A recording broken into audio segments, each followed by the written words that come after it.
Hello everyone, welcome to a new video. Today I'm going to show you how to put checkboxes into Excel. Let's get started. You have probably tried to insert checkboxes at some point in your life with Excel and realized that it's not as easy as it seems. Well, you no longer have to struggle because it's natively supported now through the Insert tab in Excel.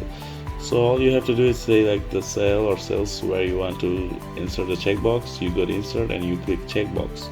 Now you have got this native clickable checkbox that is automatically inserted for you, and you can do this with multiple cells as I will show, and it's just extremely simple, clean and concise. Keen-eyed viewers might have noticed that the formula value up here actually changes if you toggle a checkbox or not.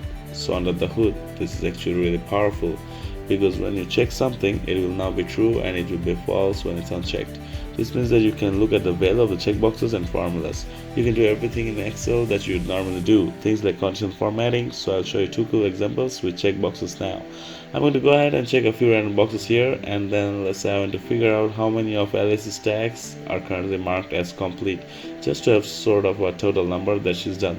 Well, the way I'd probably tackle this with the COUNTIFS formula, and the reason for this is because we have two things we want to check. We want to check is Alice, and then if she has completed the task in a specific row. So if you look at the COUNTIFS function, that's exactly what we want because it lets us specify multiple ranges with multiple criteria. So as the first range and criteria to check, I'm just going to do all the column B for simplicity, and I'm going to say I want that value to be the string Alice, which is denoted with the quotation marks there. And then I can go to my second range. So what I want to do for that, well, I want to check if it's complete or not. So I'm going to go to column E, that selects the enter column, and then I'm going to check if that's true. So all I have to do is put true in capital marks, and if that's the case, we can see that Alice has two items which have been checked. And if I want to click and toggle them, you'll see that automatically updates as well, and other ones don't affect her because we're not checking for anyone but Alice. So pretty slick. As another example, let's say I want to visualize this table with conditional formatting. So I want to see a glance that I completed items are green, for example. Well, that's pretty easy too. All I have to do is select my table, go to conditional formatting, click on highlight cell rules, and I'm going to use the equal to function real quick here. Cells that are equal to the value true, let's fill them with the green fill.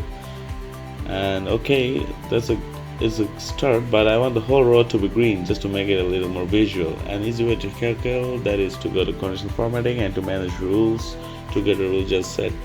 I'm going to click on edit at the top here, and then the way to rows is to way to go down to use a formula to determine which cells to format. And this might seem a little tricky, but don't worry, it's very simple, just bear with me. All I have to do is starting from the top, we're going to say $A, sorry, $E. To the $E means keep the E common static, and the 2 just means let's go to row 2, and that's smart enough that Excel is going to jump down and increase the number here because we didn't put any $sign in front of it. If you put $sign in front of the 2, that will hold it as a constant row and column, but we only want the column to be constant and the rows to move. And Excel knows that if you do a $sign E, for example, here it wants you to highlight the whole row 2 as green. So all we want to do is that equals true. Press OK. So there you can see the formula, hit apply, and boom, now all the rows in our table are going to be highlighted fully green if we select, and it was done their work properly. Seems a little confusing with the formula, but it's not confusing if you think about it for a little bit. Thank you for watching the video. If you think this video is useful, maybe you can give a like and subscribe to our channel. Have a great day.